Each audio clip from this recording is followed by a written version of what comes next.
아담과 예수 그리스도. 아담과 예수 그리스도.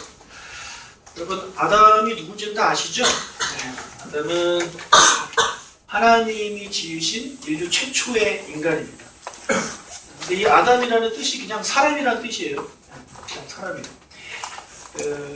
이 아담과 예수 그리스도하고는 밀접한 관계가 있습니다. 성경에서 말하기를 예수님을 둘째 아담이라고 이야기해요. 둘째 아담.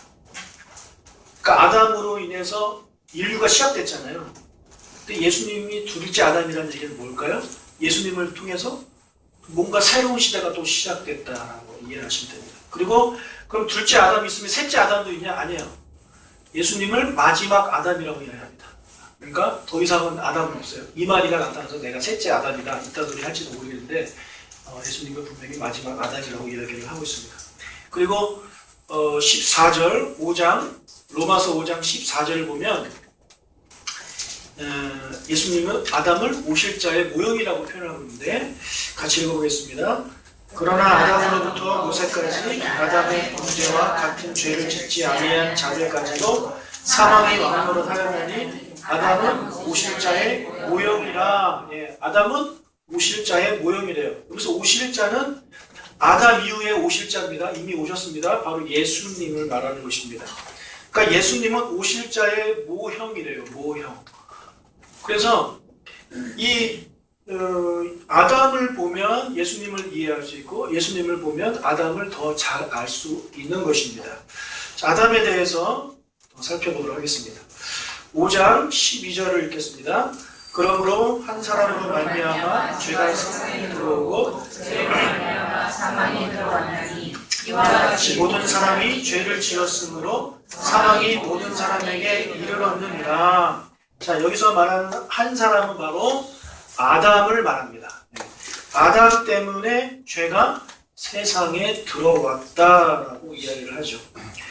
잘 아시겠지만 잠깐 설명을 드리면 하나님께서 에덴 동산을 만드시고 아담을 창조하시고 하와를 창조하시고 거기다가 두시고 몇 가지 명령을 하셨습니다. 그 중에 하나가 뭐냐면 생육하고 번성해라.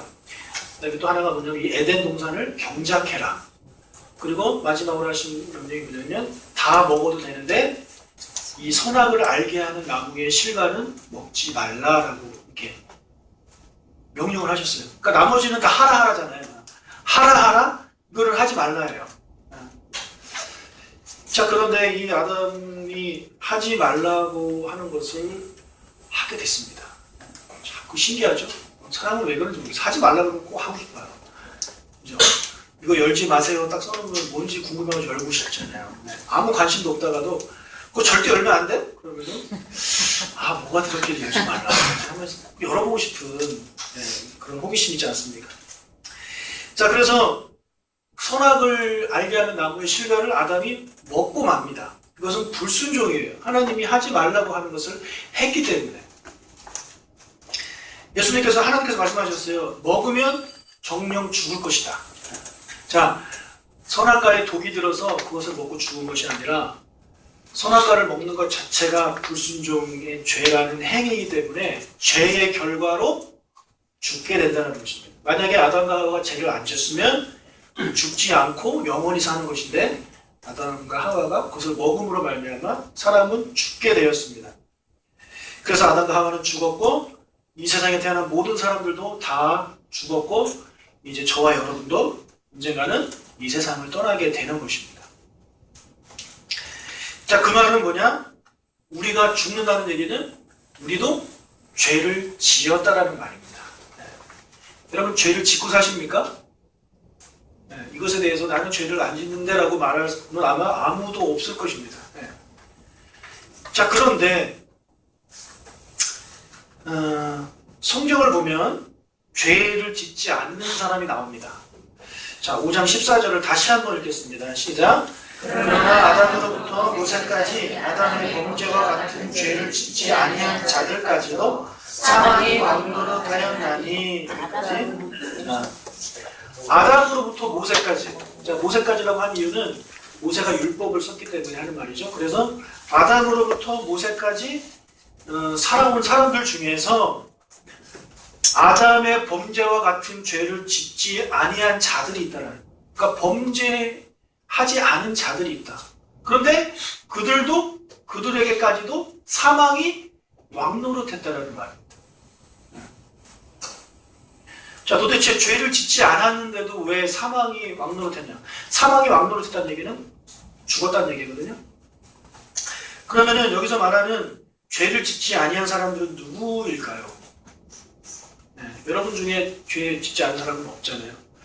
여기서 말하는 죄를 짓지 아니한 자들은 바로 영아 사망자라고 보시면 되겠다. 여러분 태어나자마자 죽었어요.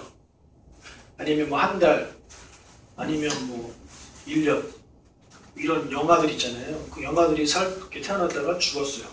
여러분 우리가 보기에 그들이 죄를 짓는 게 가능해 보입니까? 그 깐난애기, 완전 깐난애기가 눈도 잘 못 뜨고 그런 애가 어떻게 죄를 지을 수 있을까요? 그 애가 누구를 미워할 수가 있겠습니까? 누구를 시기할 수 있겠어요? 누구를 질투할 수 있겠어요? 그래서 그들이 죄를 짓는 것은 불가능해 보입니다. 죄를 안 져요. 죄를 질 수가 없어요. 자, 그런데 그들이 죽었다는 얘기는 무슨 얘기예요? 그들에게도 죄가 있다는 얘기예요. 죄가 있으니까 죽어. 죄 없는 사람은 영원히 사는 거예요. 그래서 영원히 살려면 뭐 불로초를 찾아 먹어서 영원히 사는 게 아니라 죄를 안 지면 영원히 사는 겁니다. 그런데 영아들까지도 죽었다는 얘기는 세상의 모든 사람들은 다 죄를 짓는다는 이야기를 하고 있는 것입니다. 자, 그렇다면 영아들이 어떻게 죄를 짓느냐, 어떻게 그들에게 죄가 있을 수 있느냐, 그것에 대해서 잠시 말씀을 드리면, 자, 성경은 아담의 죄가 그 영아들에게도 전가됐다는 표현을 씁니다. 전가됐다. 좀 어려운 신학적 용어인데요. 이게 무슨 말이냐면 그들이 직접적으로 죄를 짓지는 않았지만 아담이 죄를 지을 때, 어떤 죄를 지을 때? 선악과를 먹는 죄를 지을 때 그 아이들도 그곳에 있었다는 얘기예요. 그 현장에 있었다는 거예요. 그 현장에 있어서 아담이 먹을 때 그들도 먹었다는 얘기예요. 그들뿐만 아니라 여러분도 마찬가지입니다. 저도 마찬가지입니다. 그래서 이 세상에 태어난 모든 사람들은 아담과 하와가 지었던 그 선악과를 먹은 그 똑같은 죄를 가지고 있다는 것입니다. 그것을 이제 우리가 원죄라고 이야기를 하고 있는데, 여러분 이 교리가 이해가 아마 안 되실 거예요. 아니 어떻게 태어나기도 전에 아담이 먹은 그 현장에 내가 있을 수 있느냐. 여러분 성경의 교리 중에 우리가 이해할 수 있는 교리는 없습니다. 제가 설명을 하지만 이해되는 건 아마 없을 거예요. 일단 하나님 자체부터가 이해가 안 돼요. 삼위일체 하나님. 여러분 이해가 돼요? 세 분이 계신데 한 분이고 한 분이 계신데 세 분이에요. 성경 읽다 보면 헷갈려 죽겠어요. 이게 한 분인지 세 분인지 헷갈려 죽겠어요. 근데 성경은 삼위일체라고 이야기를 합니다. 우리가 이해돼서 믿는 게 아닙니다. 믿으니까 이해가 되는 거죠. 예수님의 인성과 신성 여러분 이해되세요? 100% 사람이면서 100% 신성이래요. 자, 100% 신성인 하나님조차도 이해가 안 돼요. 100% 신성인 영원하신 하나님이 여기가 이해가 됩니까? 그것도 이해가 안 되는데 100% 신성이면서 동시에 100% 인성을 가지고 있대요. 이해가 안 되는 겁니다. 이거 이해가 된다고 하시는 분은 거짓말이에요. 믿음으로 받아들이는 거예요. 믿음. 그 동정녀 탄생이 이해가 되세요? 믿어집니까? 이해가 돼요. 이것도 역시 이해돼서 믿는 게 아니라 믿으니까 성경이 그렇다고 하니까 우리는 믿는 거예요. 전적인 신뢰를 우리가 하는 거죠. 그렇기 때문에 이 원죄 교리도 마찬가지예요. 원죄 교리도 이 죄의 아담이 죄를 졌기 때문에 그 후손들은 그 죄의 성품을 가지고 태어난다라고 여러분 많이 들으셨을지 모르겠는데 그 수준이 아닌 거예요. 죄의 성품을 가지고 태어난 게 아니라 죄를 지은 거예요. 언제요? 에덴 동산에서 태초에 아담과 하와가 선악과를 먹을 때 저와 여러분이 같이 먹은 거예요. 그게 성경이 말하는 권지예요.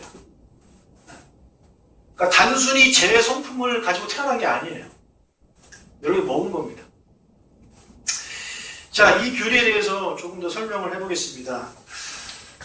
히브리서 7장 9절 10절을 같이 읽겠습니다. 또한 10분의 1을 받은 레위도 아브라함으로 말미암아 10분의 1을 바쳤다 할 수 있나니 이는 멜기세덱이 아브라함을 만날 때에 레위는 이미 자기 조상의 허리에 있었습니다. 자, 레위가 누구냐 하면은 여러분 레위 지파 아시죠? 레위 지파의 조상인데 이 레위는 아브라함의 아들 이삭, 이삭의 아들 야곱, 야곱의 아들, 셋째 아들이 레위예요. 그러니까 증손자죠. 아브라함의 증손자예요. 그리고 그 레위가 태어난 다음에 레위가 자식을 계속 낳았겠죠. 그 자식이 자식을 낳고 자식을 낳고 한참 간 다음에 나중에 레위 지파라는 게 생깁니다. 그래서 출애굽한 다음에 하나님이 레위 지파를 딱 택하셔서 너희들은 제사장이 되라. 뭐 나머지 사람들은 그 레위 지파 중에서 다른 사람들은 뭐 성전 관리하고 이런 일을 하라고 이렇게 해주십니다. 그래서 나머지 그 지파들이 11조를 내서 레위 지파들이 먹고 살아요. 왜냐하면 레위 지파들은 성전만 책임졌기 때문에 농사라든지 이런 걸 질 수가 없어요. 그래서 나머지 그 12지파들이 11조를 내서 그것을 가지고 레위 지파가 먹고 살았습니다. 지금 그 얘기를 하고 있는 거예요. 그래서 자 10분의 1을 받은 레위도 아브라함으로 말미암아 10분의 1을 바쳤다고 할 수 있대요. 그게 무슨 말이냐? 10절. 왜냐하면 멜기세덱이 아브라함을 만날 때에 이게 언제냐면 여러분 제가 창세기 강의할 때 여러분 들으셨는데요. 롯이 잡혀가잖아요. 잡혀가가지고 아브라함이 자기가 그 키운 군사들 몇백 명을 데리고 가서 구해오잖아요. 구해오다가 누굴 만나냐면 멜기세덱을 만납니다. 이 멜기세덱은 지극히 높으신 하나님의 제사장이에요. 그래서 그 사람을 만나고 아브라함이 11조를 바칩니다. 지금 그 현장을 이야기하고 있는 거예요. 근데 그때 아브라함이 멜기세덱한테 11조를 바칠 때 레위도 같이 바쳤다라는 이야기를 하는 겁니다. 아니 태어나지도 않았는데 몇십 년 후에 태어날 애가 어떻게 같이 바칠 수 있단 말이에요. 그때 뭐라 그래요? 레위는 이미 자기 조상의 허리에 있었다. 허리에 있었다. 자, 이 허리에 있었다는 얘기는 뭐냐면 그 생물학적으로 그 남자의 정액을 말합니다. 네. 그래서 자 아브라함의 정액에 레위가 들어있는 건 아니잖아요. 뭐 들어있다고 쳐도 이삭이지. 네. 그런데 하나님은 그렇게 말해요. 아브라함이 12조를 멜기세덱에게 바칠 때 그의 허리에 이미 레위가 있었다라는. 자, 이 말씀을 가지고 우리가 이 원죄 교리를 이해를 해야 되는 겁니다. 자, 이때는 단지 한 3, 4대 정도 후에 있을 그 사람이 그 현장에 같이 했다라고 말을 하고 있는데 원죄 교리는 그게 더 길어지는 거죠. 네. 태초에 아브라함이 했었을 그 범죄 현장에 우리가 있었다. 그럼 아담의 어디에 있는 거예요, 우리가? 아담의 허리에 우리가 같이 있었다는 거죠. 우리뿐만 아니라 모든 인류가 다 아브라함의 허리. 왜냐하면 아브라함은 믿음의 조상, 그러니까 아담은 조상이기 때문에 그렇다는 것입니다. 자, 그래서 이 히브리서 7장 말씀을 가지고 우리가 이해를 그렇게 해야 되는 거예요. 우리가 태어나기도 전 수천 년 전에 아담이 선악과를 먹을 때 우리도 아담과 함께 아담의 허리에 있으면서 그 아담이 그것을 먹을 때 우리도 같이 먹었다 라고 성경은 우리에게 말씀을 해주고 있는 것입니다. 여러분 이 원죄교리가 너무 중요합니다. 왜냐하면 이것을 여러분이 받아들이지 못하면 여러분 구원 그 교리도 여러분이 받아들일 수가 없어요. 예, 속죄교리. 자, 속죄교리가 뭡니까? 예수님께서 십자가에 달려 돌아가실 때 내 죄가 없어졌다는 거잖아요. 그럼 이것도 이해가 안 되는 거예요. 어떻게 예수님이 십자가에 달려 돌아가셨는데 내 죄가 사해져요? 자, 속죄교리도 원죄교리와 그 원리는 똑같아요. 뭐냐면 예수님이 십자가에 달려 돌아가실 때 나도 어디 있었다라는 거예요? 십자가 위에 있어서 예수님의 허리 위에 있어서 예수님이 돌아가실 때 나도 같이 죽었다라는 거죠. 자, 갈라디아서 2장 20절을 읽겠습니다. 내가 그리스도와 함께 십자가에 못 박혔느니 그러면 이제는 내가 사는 것이 아니요 오직 내 안에 그리스도께서 사시는 것이다. 예, 내가 예수님과 함께 십자가에 못 박혔대요. 이게 속죄 교리예요. 여러분, 십자가 위에 예수님이 혼자 달리신 게 아니에요. 거기에 여러분도 함께 계신 거예요. 수많은, 정말 수없이 많은 사람들이 그곳에 예수님의 허리 안에서 같이 십자가에 죽었다는 얘기입니다. 그렇기 때문에 예수님이 십자가에서 죽으실 때 여러분도 저도 죽은 거예요. 이미 우리는 십자가에서 죽은 사람들이에요. 자, 죄의 삭은 사망이라고 그랬죠. 그래서 우리는 죽었어요. 죽었기 때문에 죄의 삭을 치른 거예요? 안 치른 거예요? 치른 사람들이에요. 우리는. 네. 그렇기 때문에 우리는 그 죄의 삭을 치르지 않은 사람들처럼 우리는 또 그 죄값을 또 치를 필요가 없는 사람들입니다. 이미 우리는 그 값을 치른 거예요. 그렇기 때문에 죄인이었는데 그 죄값을 치렀기 때문에 내가 뭐가 된 거예요? 내가 의인이 된 거예요. 그래서 성경은 예수님을 말미암아 예수님을 믿는 사람들이 의인이라고 칭해 주신 이유가 뭐냐? 십자가에서 이미 우리는 그 죄값을 치렀기 때문에 의인이라고 칭해 주시는 겁니다. 여러분, 이 교리를 여러분들이 이 그 원리를 이해하시고 믿으시기를 축복합니다. 자, 5장 15절을 읽겠습니다. 그러나 이 은사는 그 범죄와 같지 아니하니 곧 한 사람의 범죄로 인하여 많은 사람이 죽었은즉 더욱 하나님의 은혜와 또한 한 사람 예수 그리스도의 은혜로 말미암은 선물은 많은 사람에게 넘쳤느니라. 자, 여기서 말하는 이 은사라는 것은 예수님의 그 십자가 사역을 이해하시면 되겠습니다. 그 은혜라고 보시면 돼요. 근데 이 은혜는 하나님 예수님의 은혜는 아담의 범죄와 같지 아니하다. 그러니까 원리는 같은데 그 결과는 완전히 다른 거죠. 정반대의 결과를 낳은 거죠. 아담의 그 범죄 때문에 모든 사람들이 다 죄인이 됐어요. 그래서 다 죽게 됐어요. 다 죽었어요. 그런데 예수님은 그 같은 원리로 그 십자가에 달려 돌아가셔서 그 예수님을 믿는 사람들은 그 선물을 받게 된다. 그 선물이 뭐냐? 자, 로마서 6장 23절 읽겠습니다. 죄의 삭은 사망이요 하나님의 은사는 그리스도 예수 우리 주 안에 있는 영생이다.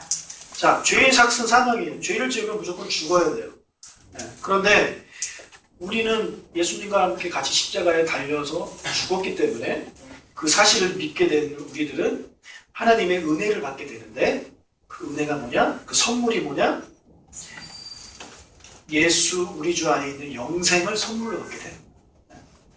그래서 아담은 우리에게 죽음이라는 그 저주를 줬지만 예수님은 우리에게 영생이라는 그 선물을 주셨다라고 우리에게 사도 바울이 이야기를 하고 있는 것입니다. 여러분, 이 선물은 아무에게나 주시는 게 아닙니다. 이 선물은 받을 사람에게만 주시는데 어떤 사람이 받을 사람이냐? 그 예수님의 십자가에서 내가 같이 죽었다라는 사실을 믿는 사람에게, 예수님이 나의 구주시라는 그 사실을 믿는 사람에게만 하나님이 주시는 그런 귀한 선물이라는 것입니다. 자, 로마서 5장 17절에서 19절 읽겠습니다. 한 사람의 범죄로 말미암아 사망이 그 한 사람을 통하여 왕노릇하였은즉 더욱 은혜와 의의 선물을 넘치게 받는 자들은 한 분 예수 그리스도를 통하여 생명 안에서 왕노릇하리로다. 그런즉 한 범죄로 많은 사람이 정죄에 이른 것 같이 한 의로운 행위로 말미암아 많은 사람이 의롭다 하심을 받아 생명에 이르렀느니라. 한 사람이 순종하지 아니함으로 많은 사람이 죄인 된 것 같이 한 사람이 순종하심으로 많은 사람이 의인이 되리라. 자, 아담의 범죄 때문에 사망이 우리의 왕 노릇했어요. 사망이 우리의 왕이었어요. 그래서 우리는 그 왕이 시키는 대로 죽어야 되는, 질병에 걸리고 뭐 사고 나서 죽어야 되는 그런 상황에 처했었어요. 자, 그런데 우리가 예수님과 함께 십자가에 못 박혀 죽음으로 은혜와 의의 선물을 예수님으로부터 받게 되는데, 그 다음에는 뭐라 그래요? 17절에 보니까 한 분 예수 그리스도를 통하여